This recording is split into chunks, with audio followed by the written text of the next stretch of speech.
Hello and welcome to the Quest for the Good Life with Dr. Mike Strouse. Today is a very special episode because Dr. Mike Strouse decided to become non-contiguous today and come to us all the way from Alaska. He's traveling on a never-ending quest, as you know, for the good life. And this is the first time for us podcasting from Alaska. And not only are we in the biggest and most beautiful state, but we also have two amazing, extraordinary guests. Today, I'm talking, of course, about Kim Champney. She's the executive director of the Alaska Association of Developmental Disabilities, among other things. She will probably introduce herself better. And we have Amanda Elder, who is the executive director of Frontier Community Services, and she has been there for almost quarter of a century. So just amazing, amazing guests who can provide unique insight into delivering services in a very, very different place. Alaska is amazing. Its people were built different. The countryside is different. The transportation challenges are absolutely hard to describe. This is a giant state, so the spaces are vast, the weather is extreme, and so on and so on. And yet you manage to provide highest quality services in Alaska. So we are really, really curious about this. And I'm gonna, yes. Ebo, I just have to interrupt though. The one thing I can tell you, as big as that darn state is, you can't get there from Kansas. Or at least it's just hard to do. I had to go to Minneapolis and then fly about 2,800 miles or something like that to Alaska. It was a trip. And when I was up in the air and getting ready to land, I had the flight information up on the back of my headrest, and it said 60 below, and I was really worried about that. But I guess that was because I was really high. So I landed, and it got to a steamy 32 degrees, which I was really excited for. So yeah. Transportation is definitely a challenge. Amanda told me just before we started that many places you can only get by airplane, a boat, or a snowmobile. yeah. So imagine how tough it is to deliver services in this situation, and how more important possibly virtual services become. And these types of network that involve technology. I'm really curious about what you ladies have to tell us, and I'll let Dr. Mike Strouse explain to you our mandatory question. It's mandatory. That's right. we usually start, and the listeners probably are tired of me saying this, but every time that we have guests on that's not been on a show, they have to declare a movie character or a superhero that they want to be, or would be, or think they are. Even more importantly, they may well be, that superhero. And we've had a lot of guests, and there's been some interesting ones, and actually pretty accurate for the people that's already been there. Kim and Amanda, I am trying to be Harrison Ford in the Raiders of the Lost Ark. I'm absolutely wanting to be that man because, and so other than this episode, most of the listeners know I wear a fedora, and I wear a fedora lots of times when I'm at home because, I think they're cool, and I've always wanted to wear one, but I've always admired him. And because he's a scientist, he's a doctor and a scientist, and he goes after audacious, crazy goals that nobody thinks it can be obtained, and yet he does it. So, my goal in life is just the hot pursuit of unattainable goals. And so that's one of the things I love doing. And so that's who I am. So Amanda, we'll start with you. Who are you? This was a very complex question. I was really rolling it around in my head, so I'm glad I had the 5 minutes to think about it. But the first person that came to mind was I would like to strive to be more Yoda-like. I love Star Wars, and Yoda's always been my favorite character because of the mastery and wisdom that comes after, well, 800 years of life experience and always trying to balance good and evil, and how if not balanced and not managed well, it can go really good or really bad. And Yeah. Yoda embodies everything I would like to attain in my life. Maybe Wow. with less wrinkles. With like Wow. less We've wrinkles. never had a Yoda mic. Never. No, we have not, but we should have had. And Yes. we got one now. And I'm wearing We got Yoda one green now. right now. So here we are, Yoda Yeah, I green. mean, if you pull that way up, it would be the ears. Yeah. That's great. What about you, Kim? What are you thinking? I wish I had thought of Yoda. Can I say that? Although I see why that does fit Amanda and who she is. I'm not going to overthink it. When you said superhero, the first person that popped in my head was Wonder Woman, because I am a child of like the 70s and 80s, and Wonder Woman was one of the early female, like, strong characters. She was out for justice, like Justice League. She was cool, strong woman. Yeah, So I'm not overthinking that. I'm just gonna be like, I want to channel being like a strong woman who's out for justice. I like it. So, Good one. I like it. Well, that brings a whole different approach when we start meeting later about how we interact with each other and stuff. So thank you guys for that. I am looking forward to our discussion today. I know we're all busy today because, Kim, you got an incredible fall meeting to run, and Amanda, you and I are going to be presenting at the meeting. We're going to be talking about some of the outcomes of scheduling and pay and other strategies that we've been helping with you do. And, I always say, you either are going to be a settler or you're a pioneer. And I know that you're Frontier Community Services, and you are a pioneer on this in Alaska, and it's going to make a difference. I'm excited about that. Before we get into any of that, we are really blessed to come up here. And, what I love about working in different states is you hear different perspectives about things, but you're so unique. Your state's so unique because you really are one of the above the 48 states. And you have such uniqueness of your physical locations and even diversity of geographically and otherwise for the different communities you have, and that sort of changes how you deliver services probably. So I wanted you to talk to me a little bit about Alaska. What makes it different, and what makes it challenging, and what makes it cool. I'll let you take this one, Kim. okay. Well, I always like the visual of, if you lay Alaska over the United States, like the contiguous United States, it almost stretches from the West Coast to the East Coast. So, and most of the state does not have roads. We have kind of a central line that goes from the Kenai, where Amanda lives, up to Fairbanks and a little beyond. But you get very far off of that, and you are in roadless territory. I live in Juneau, the state capital. You cannot drive out of Juneau.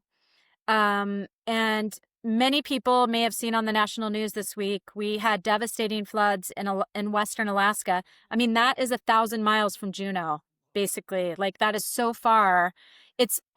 I have been there. I've been working with providers in that region for pretty closely for the last 2 years. I've been out there several times, and it is really like a different planet than Anchorage, Fairbanks, and the dynamics of services are absolutely different. And so, it's hard to describe when you think about a village with maybe 400 or 500 people in it with no roads, and somebody has a disability and maybe some complex medical needs, specialized services they need. It costs them $1,000 to go to Anchorage. So they have to take a small plane from their village to Bethel, typically, or a hub.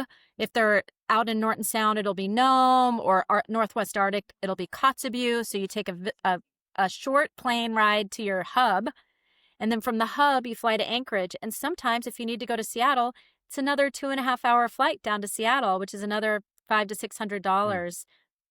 And so it has created, I think, some cutting edge innovation. I mean, we have been on the front end of telehealth, but that doesn't meet all our needs, and so it's pretty challenging. Yeah. Well, that is amazing. But what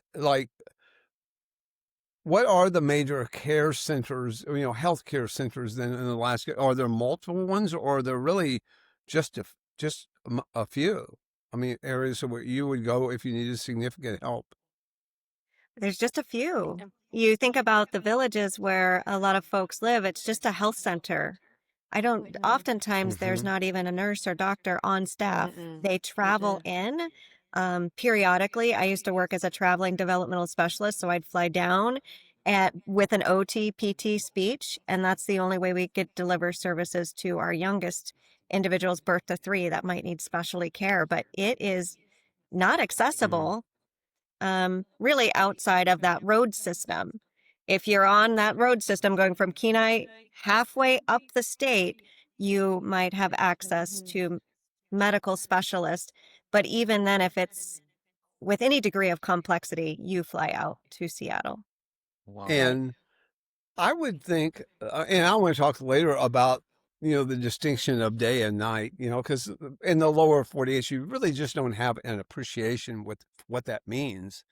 And you do have a unique, because does that change, the difference between the half of the year that's mostly night and day, does that change like how you live and how you work and how you support people, or is it pretty much the same?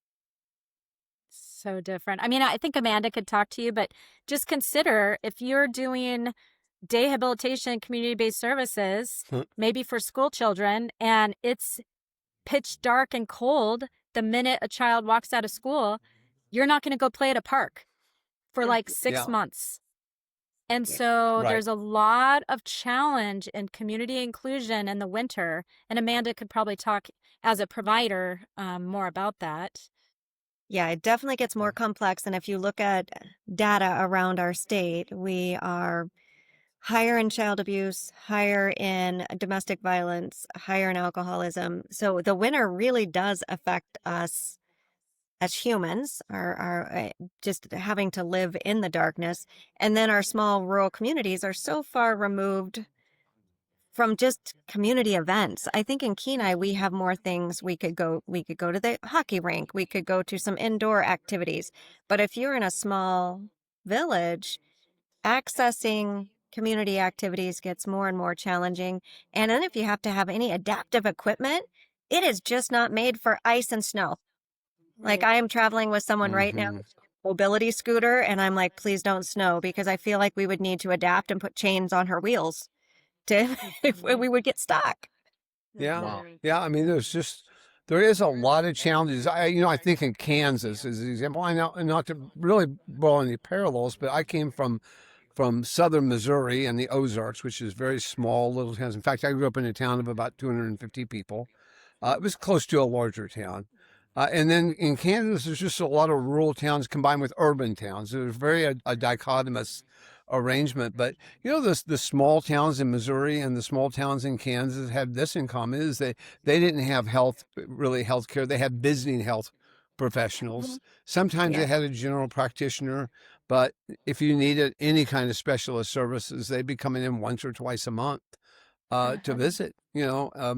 So it was very, very different. But I can't even imagine, the challenges. Amanda, when I visited you last year, I flew in, and I will tell you that my pilot was about a 20-something-year-old young woman who actually was incredibly good, but it was like kind of like everybody flies. Everybody, that's a trade that you have to, many people learn, not just in their small planes, and they go into incredible places. I have a friend, my neighbor, has a picture where they actually went on a trip and landed on literally an ice cap, and that's what they landed on. It just seems so incredible how raw nature is here. But also you have in urban areas like Anchorage, but there are few and far between. And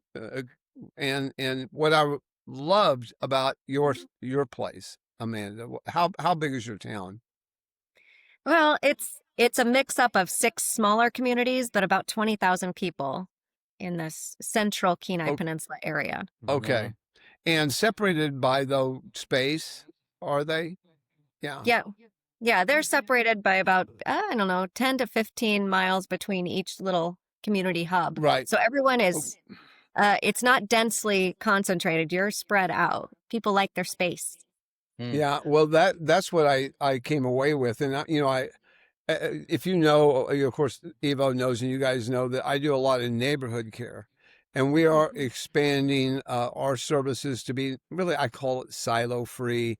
We're supporting all neighbors in need. And when I came up here, that's kind of what you have to do, right? I mean, because there's just not enough census there to just be too specific in your population group. So you work with a lot of need in your area, providing support. And that is uniquely different than a lot of the lower 48 states that specialize in different subgroups, if that makes sense.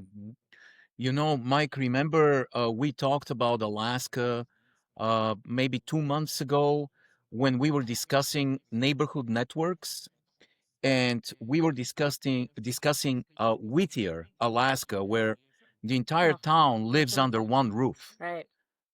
basically in one building, and that's the police department as well, the grocery store, the hospital. Everything is in this one building, and the only way to get there is through a tunnel that's a one-way tunnel, and there's a schedule because you can go only one way. So Yeah.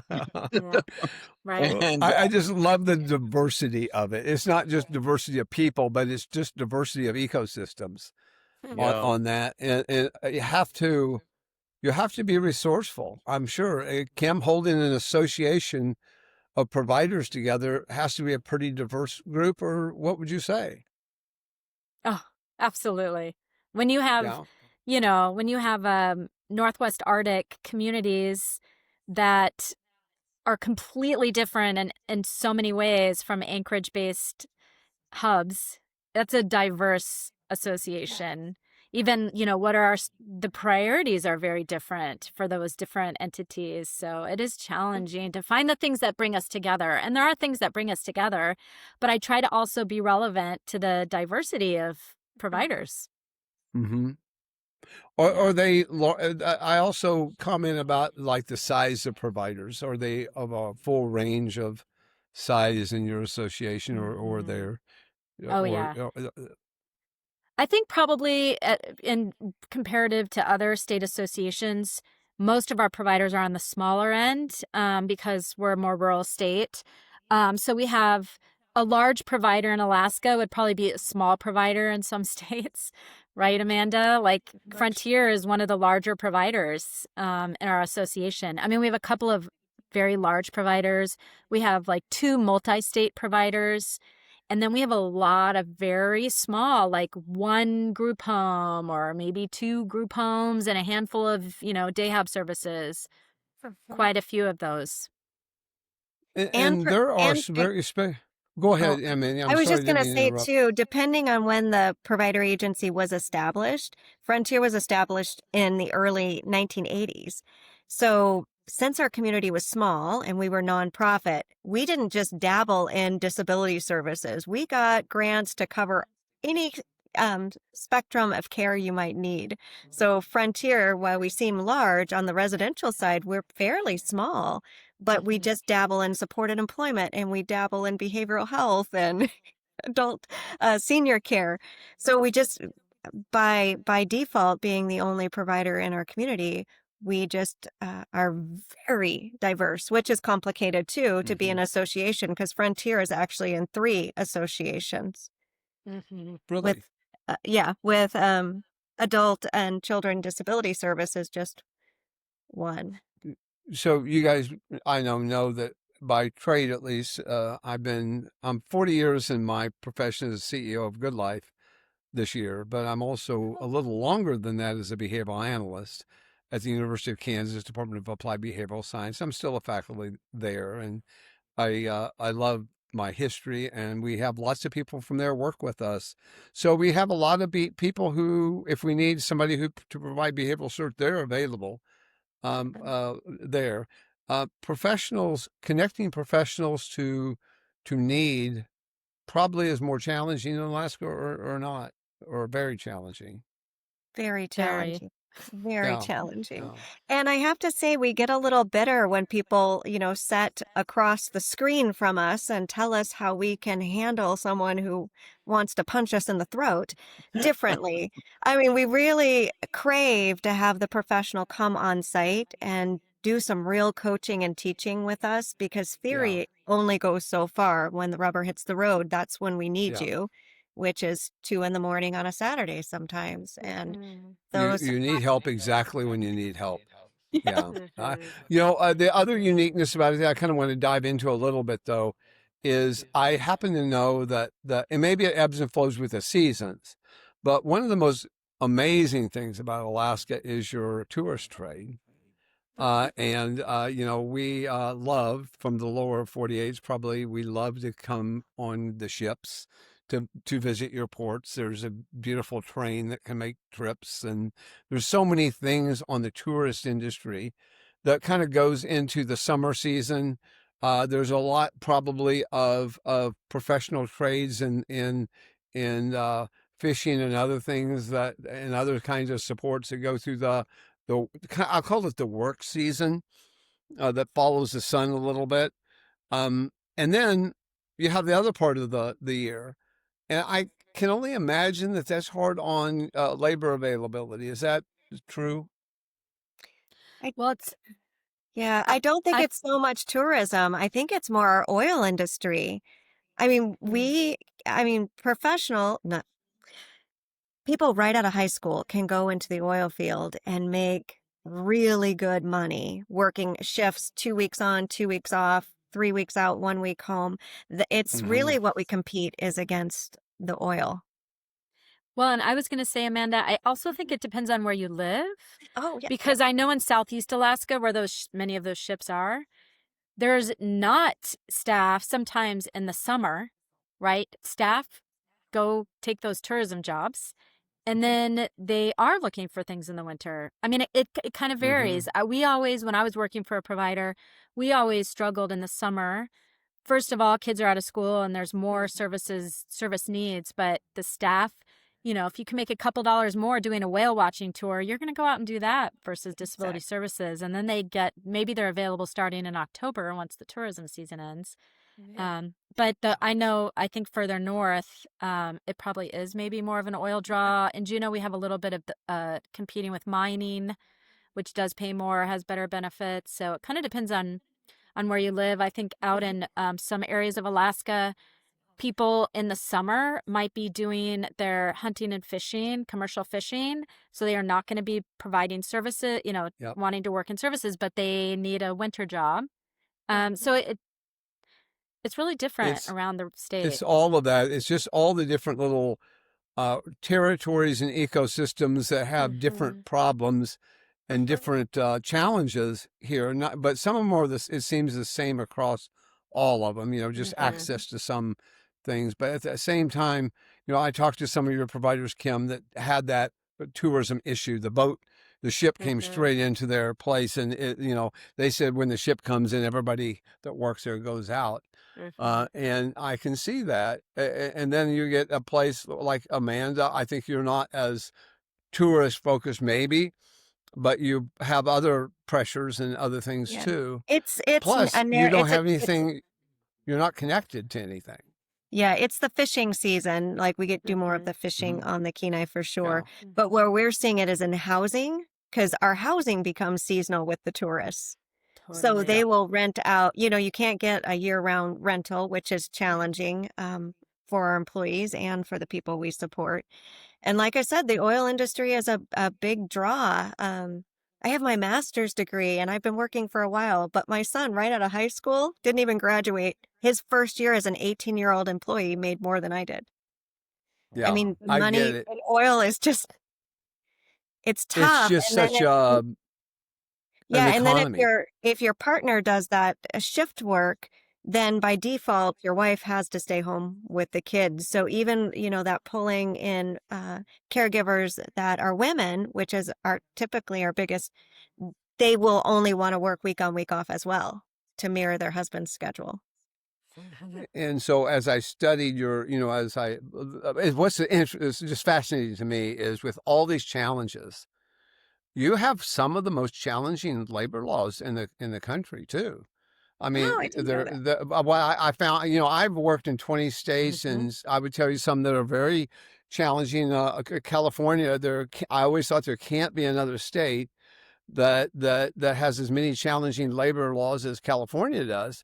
And then I came to Alaska, and I realized, I have some of the very same labor challenges. So as needy as you are with labor, and and you have all these dichotomous industries, the two things I found fascinating was that you have this group that is incredibly well compensated for oil, like that is that. You got groups that are seasonal that go after that takes the labor out.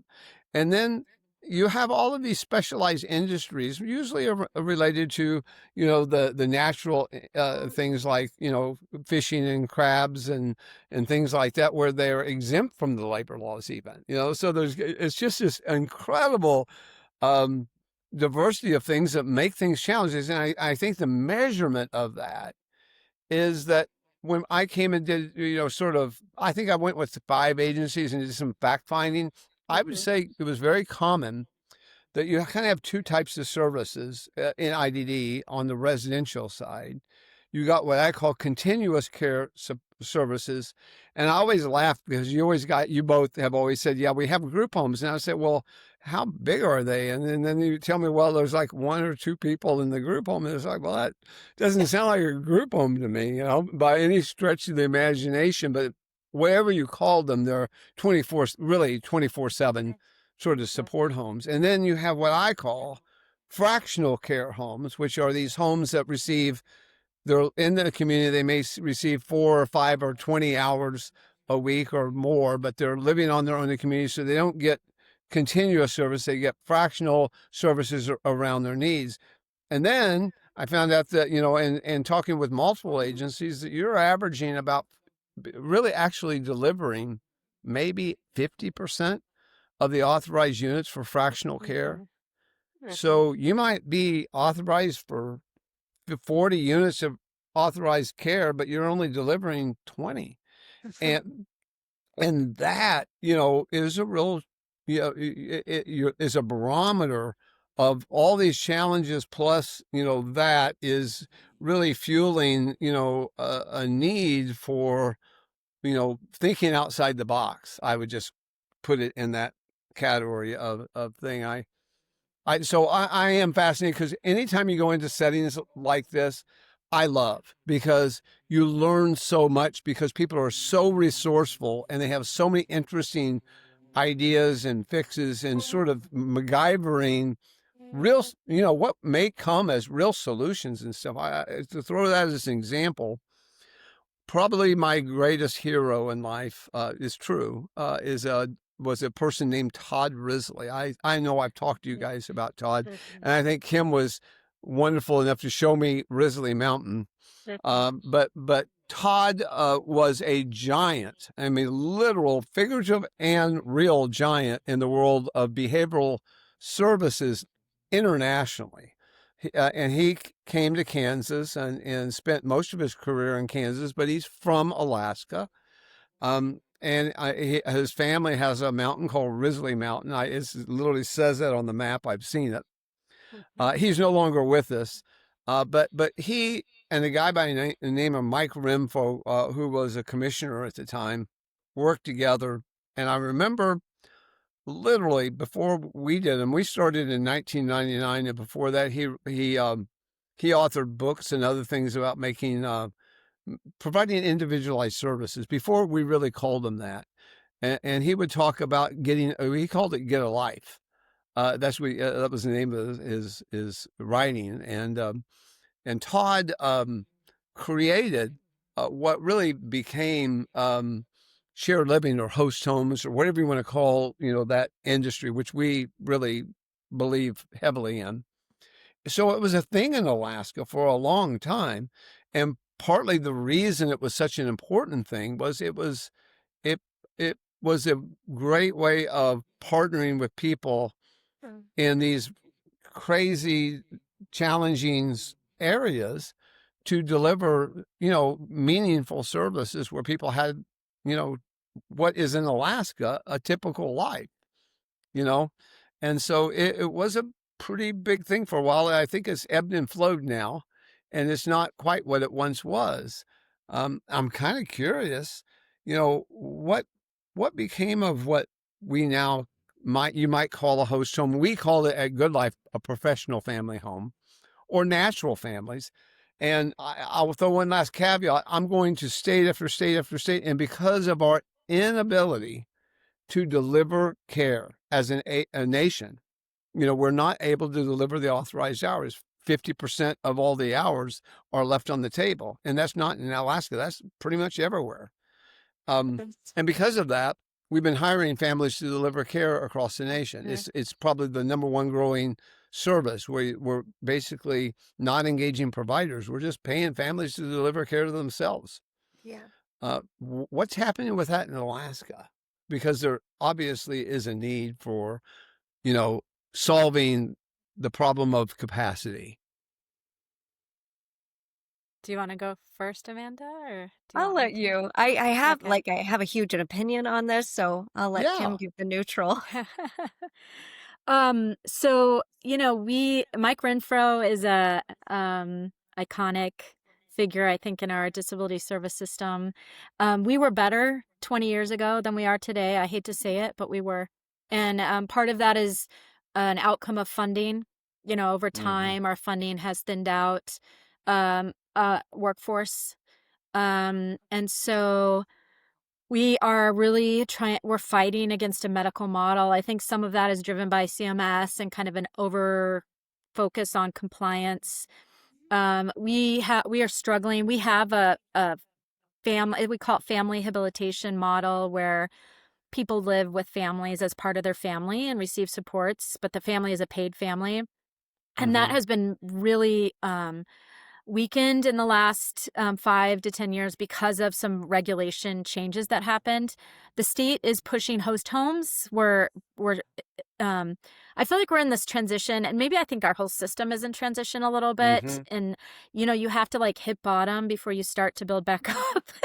I think Amanda's opinion is going to be like, yeah, we've been at the bottom for a little bit, and we're building back up. And Alaska was very cutting edge. We were one of the first states to close our ICF and transition people back to the community. We were very well funded. We had a very person-centered system. And I think we still have remnants of that and passion for that. And we have a shared vision that people with disabilities should live the life they choose with the support they direct. And we're working really hard to build that back. But because of a variety, funding, compliance issues, workforce, we are in a rebuilding phase that we're a few years off from, I think, getting near where we want to be again. Yeah. That's just the reality. Amanda, what do you think? You said that very diplomatic. I appreciated that.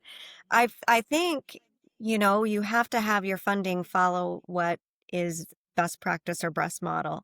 And I think the funding really was incentivizing group home. It's our highest rate reimbursement rate. It's easy to get someone eligible for that. So we've seen an increase because, well, people make money providing services too.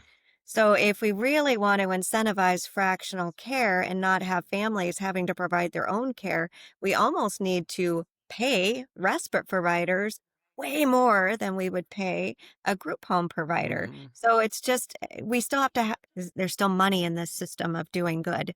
And you really want to incentivize the outcome you want. And I do have to agree, we're not where we want to be. And I think all of us feel this angst of how did this get so big on one end and, not balanced, but we are recognizing that and moving back more towards balanced service deliveries that are really what the people want their support systems to look like. Right now, they don't have a lot of options because housing's very difficult to find, and especially adaptable housing, and to find 24-hour staffing in your own apartment is very difficult. So by default, all of these things kind of collided, and we just have an increase in this group home model right now. That's really just the best option Yeah. to have. And Well, we don't have remote support. We also don't have Mhm. a remote support option at this point. Mhm. The state is very supportive of that. We're in this kind of system change that they want to get through before they add technology or remote support. And I think that's a real missing piece for somebody who wants to live in their own home, with Well, and that's one of our main pushes is leveraging human services with remote services. You have to have both. I'm not a fan of one or the other. I'm a fan of organically combining them in ways that can deliver services at the moment and need and in-home services and support people who are working alone as well as people you serve. So, that's kind of the space I'm in. But, I agree with you, Kim, but I don't think it's just Alaska. I think you are one of the best barometers for it, because when things don't go, when you're not funded appropriately, given your challenges, they show themselves in very, obvious ways. But I'm seeing this everywhere. The lack of capacity to deliver services that's resulting in no labor, and then because of that, there's just almost a denial of that. And they just keep throwing traditional solutions at something that is not going to work anymore. And they're behind the curve. And I say CMS is, behind the curve too. They're sticking with their systems that they've done for years, and it's time to pivot in many ways. And Todd and some of those forward thinkers of the time came up with some solutions. There's others, or neighborhood services, the remote technology, working at a combination of deployed and other, but funding systems, guide the day. It doesn't always mean that it's more money. It can be more flexible and differently spent money. You've got to, you regulate what you used to do, not what you want to do. I always say that it's like all the, you do something and the regulations go around it that ends up kind of making it the only choice. And then regulation prevent innovation a lot of times. And so we're at that space right now where all the data is saying the country is in a bucket. If you can't deliver 50% of the care, and self direction is really the largest service provider, which it pretty much is now. You need to come up with some new models, and you need to really think outside the box. And I think, right now we're not at the bottom, like you were saying, but I think we're hitting it. And it's bouncing around a little bit. And I think hopefully, the policymakers are getting pulled into better understanding the systems. But part of it is they're so focused on feeding the machine that it's hard to do. But we really, as a world, everybody else has pivoted. I mean, ever since COVID, there's been all kinds of like supernovas, a boom in technology like I've never seen in my life, exponential. Labor problems, seniors are retiring every 8 seconds or 10,000 a day. You got all these tea leaves that you're reading here, and it's like, this is a tsunami.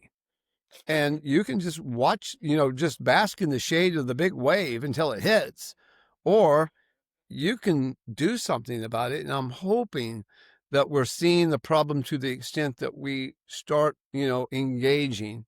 Because I'm telling you about technology. I've been in technology. We've been doing remote technology since 1999. We're the oldest remote support provider in the country, believe it or not. So we've been working in that field. And I can tell you one thing. Technology makes new models possible, but it takes enormous amount of practice and learning curve to master how they're used and how they should be used. And you can't just start one day and bolt them onto your service model and it make any difference. Technology makes new service models possible. They're not necessarily meant to be, you don't block, you don't like put a Netflix business model on top of a Blockbuster plan. You've got to you recreate it. It lets things be done differently, and we're at that point. So I'm excited, personally about Alaska. I love working with Amanda. When I worked with your agency and still are, the staffing models, those sort of things. It's clear that you can make a difference here. But uniqueness, and I go back to the labor thing, you can't use the people who are in your group homes to provide community services. That you have these dichotomies in places that are challenging. Is like you're taking a very small labor force and you're putting so many rules on it that you're making it 10 times smaller. And the paradox is delivering the opposite of what you value. Not you, but I'm just saying that that we as an industry value. We're not getting as much out of it as we could get if there was more flexibility, in other words. So it's interesting, but I love working with Alaska because the people here are resourceful. They are really resourceful. I appreciate that. I do feel like that definition of insanity of just kind of living in this storm of repeat and try it again, repeat and try it again, repeat and try it again, that really takes away from innovation, like you were saying. And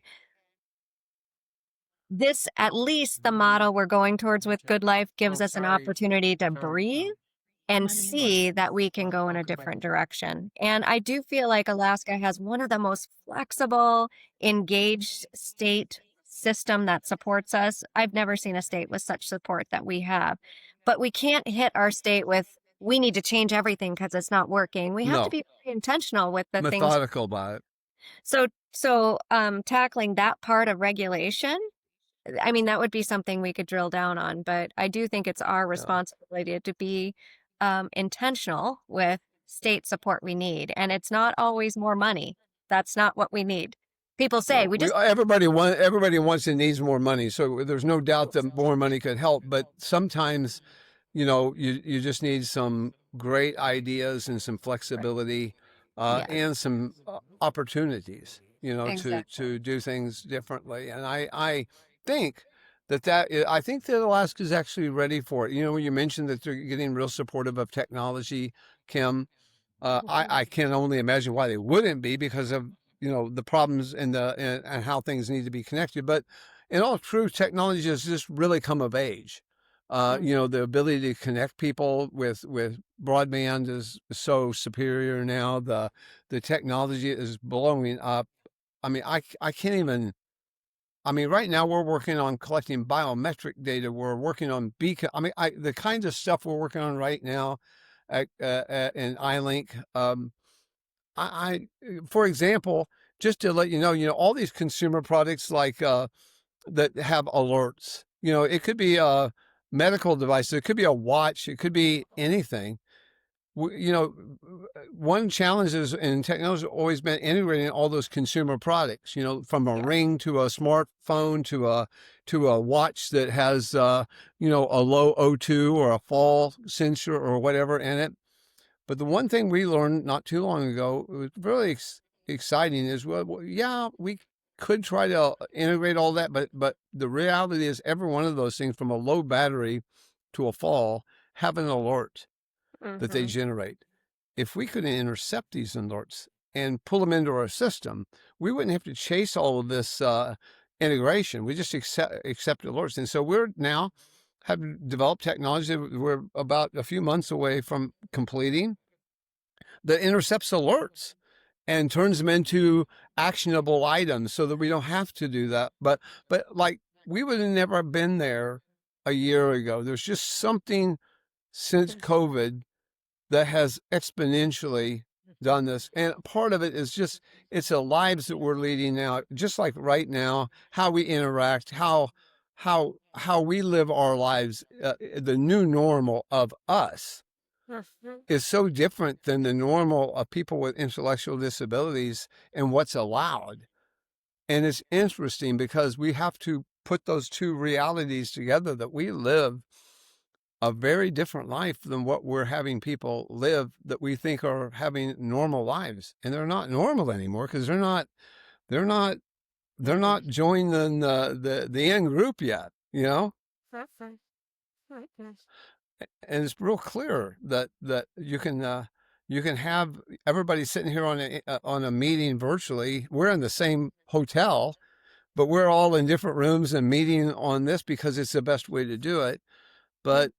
But those lives aren't available for people with intellectual disabilities yet, partly because of accessibility, partly because of regulations, and partly because people just haven't figured out how to do it yet here, but it's coming. The reality is it's coming, and it's fueled by need, but it's also fueled by, it's now normal. It's just normal.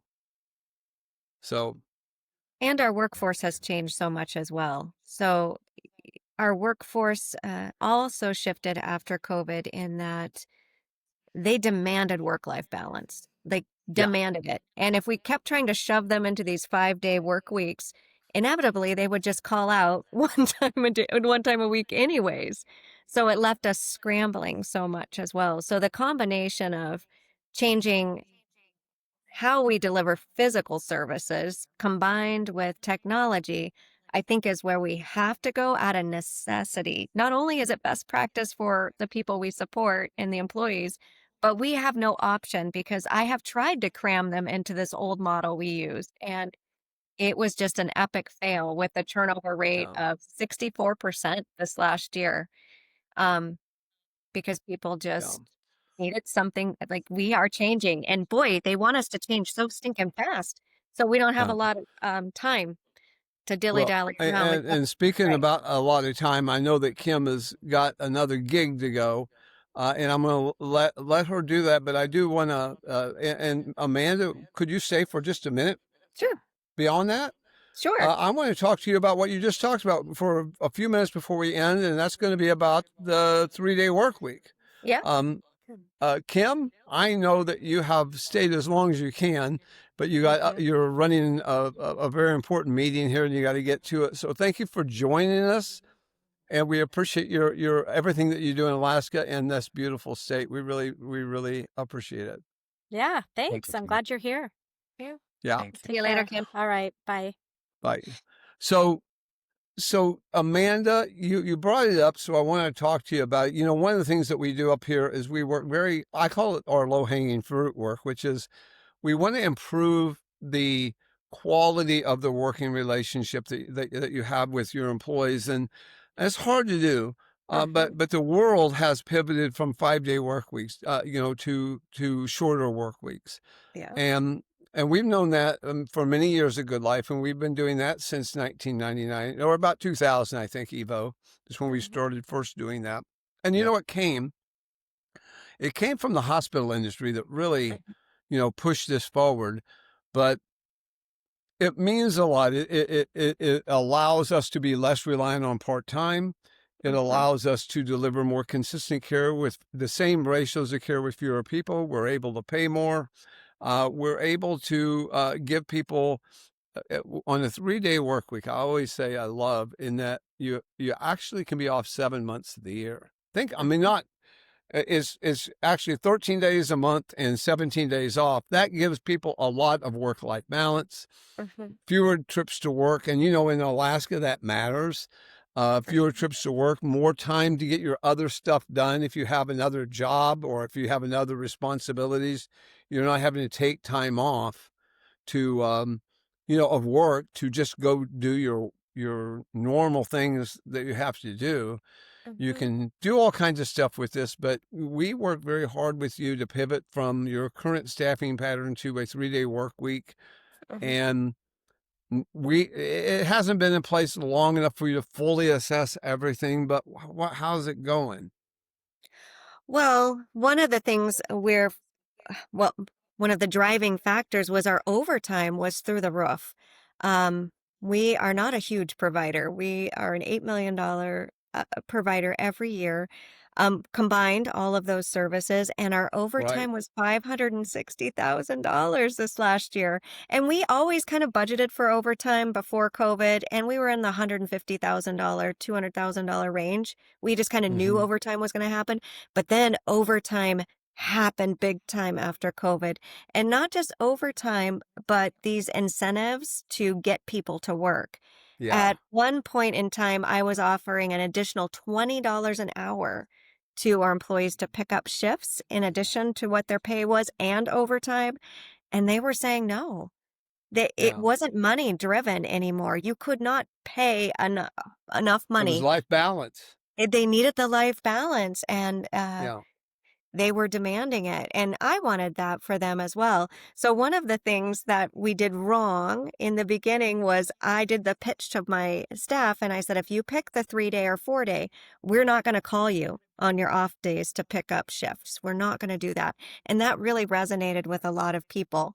But we didn't have enough staff at the time, so we did call, and that was our biggest bug was, why are you calling me? I will commit to 3, and you got me, but don't ever call me. So now we have a list where if people want to be called, you can be on the list, and then we have this Mhm. do not disturb list, and we will lose employees if we call them. And Yeah. that's something that has radically shifted after COVID. We need and I tried it with all of when I was trying to hire people. Wednesday, everyone wanted Wednesday off for some reason. I don't know what it was, but therapies happened on Wednesday, and you know, so I guess from an employer point of view, to be able to project how much you're going to spend on overtime and to have some kind of control over this ebb and flow that just seemed, like I said, insanity, where I was just circling over and over trying to make it work. Um, I'm very excited for the 3-day. It's 144 days off a year, which did mean we had to change our PTO policy for our entire. Actually, it's 208 days off a year. Ooh, Yes, 208. 208 days off before your PTOs. So it really is, you have more capacity. I will tell Yep. you, the other thing that we've done research on is if you have a 5-day work week, 8 hours a day, one of the things you need to know is across time, people will average about 32 hours a week. I thought that was very unusual as a finding, but people call off because they have to do other things. Yeah. And they have PTOs and stuff that pull at that. And you have 2 days off and you don't want to work on those days. So Right. when you do work extras like fractional shifts, which causes Mhm. problems. So the 3-day work week allows people to only, Yeah. work 13 days and then they can pick up a day or two a month. And by the way, the interesting thing, this is a fact, a 5-day work week will average 32 hours a week, plus or minus an hour. A Yeah. 3-day work week where you hire them to work 36 hours a week are averaging closer to 41 hours a week because they Mhm. only pick up a couple of days a month and Yeah. they're working 15 on and 15 off with picking up 2 more days. Right. So it's an interesting process. It was one of those things that the hospital system learned this long before us. And even today, that's all they work. Yeah. Now, almost all across the country. But it has been, it's more complicated than that. There's more things that we do, as you know, than just that. But it makes a difference. For sure. And I don't think there's ever a silver bullet in our industry of fixing every problem. Mm. You got to do a series of things. It's a kind of a never-ending series of things, but this is one of them. And Yeah. the next one, is fractional care and technology. And those are important things to work on. And like I told you, Evo, you're either a settler, and Amanda is not a settler. She's a pioneer. Well, she's a And pioneer for sure. you're either a settler or you're a pioneer, and Amanda's a pioneer, and she's now, is she super She's Wonder Woman Yoda. or She's I'm Yoda. she's Yoda. Yoda? Well, no Yeah. wonder she knew Yeah. what to do. So I'm striving to be Yoda. Striving Yoda. to be there. Okay. Well, you're there. I do think having partners though that's willing to try new things. Because you said this quote. It's repeated on this show by almost everybody that's on it. That doing, and maybe it's something about IDD services, but it's, if you do the same thing over and over and over again and expect a different result, it is insanity to do that. And one of the things that Yoda must know, and that is that if you do that, it's not going to give you a new result. And you need to try things new. And I'm glad that you did, because your leadership on that is going to start something that other people will do. And this one thing that could start something else might give people faith in doing the next thing that they need to do.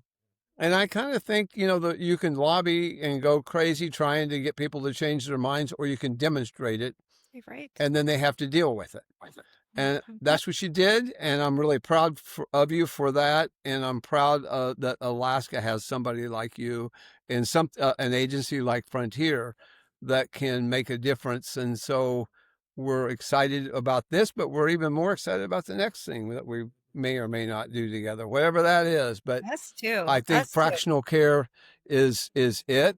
Because if you're leaving 50% of the need on the table, but you're also leaving 50% of the resources for you on the table, that's a great match to solve. Because if you solve both the need, you're also going to help on the resources, and you need those. So, For sure. Yeah. Thank you. yeah. This was a truly illuminating conversation. It was great. We've discovered so much, and we certainly needed kind of this new perspective and new northern exposure to disability. Exactly. And guys, do you remember the show Northern Exposure? Of Do any course, of you guys? of Oh my course, it gosh. was amazing. What you don't know is Yeah. that was not on any replay network forever. Yeah. Well, it is now. I think it's on Netflix or Prime, one of the two. And I'm watching every episode of nice. that again. I mean, well, have you ever had those shows where you remember it was like my favorite show, and then you're watching it again, it's like, okay, it's a little kind of corny, but I still like it a lot. It's aged But well. I love it. it I has still love this aged show. well, Yeah. but that's Yeah. a great show, and it's a beautiful state. So Well, we have so much more to talk about, and I hope you can be a guest again, because we'll need a follow up, and we would love to know how things are moving and developing sure. in Alaska. And we'd like to thank you so much for being a guest. We have to wrap it up, but thanks also to Kim Champney, who captured our audience with her lasso of truth, because she, of course, is the Wonder Woman of developmental disability services. yeah. And we'd like to thank you, Amanda Elder, the Yoda of Services Disability Frontier. She is. That's how Yoda would put it. You love know it. exactly how to use the force in Alaska. Thank you so much. This was the Quest for the Good Life with Dr. Mike Strouse, and we will meet you again in exactly 2 weeks.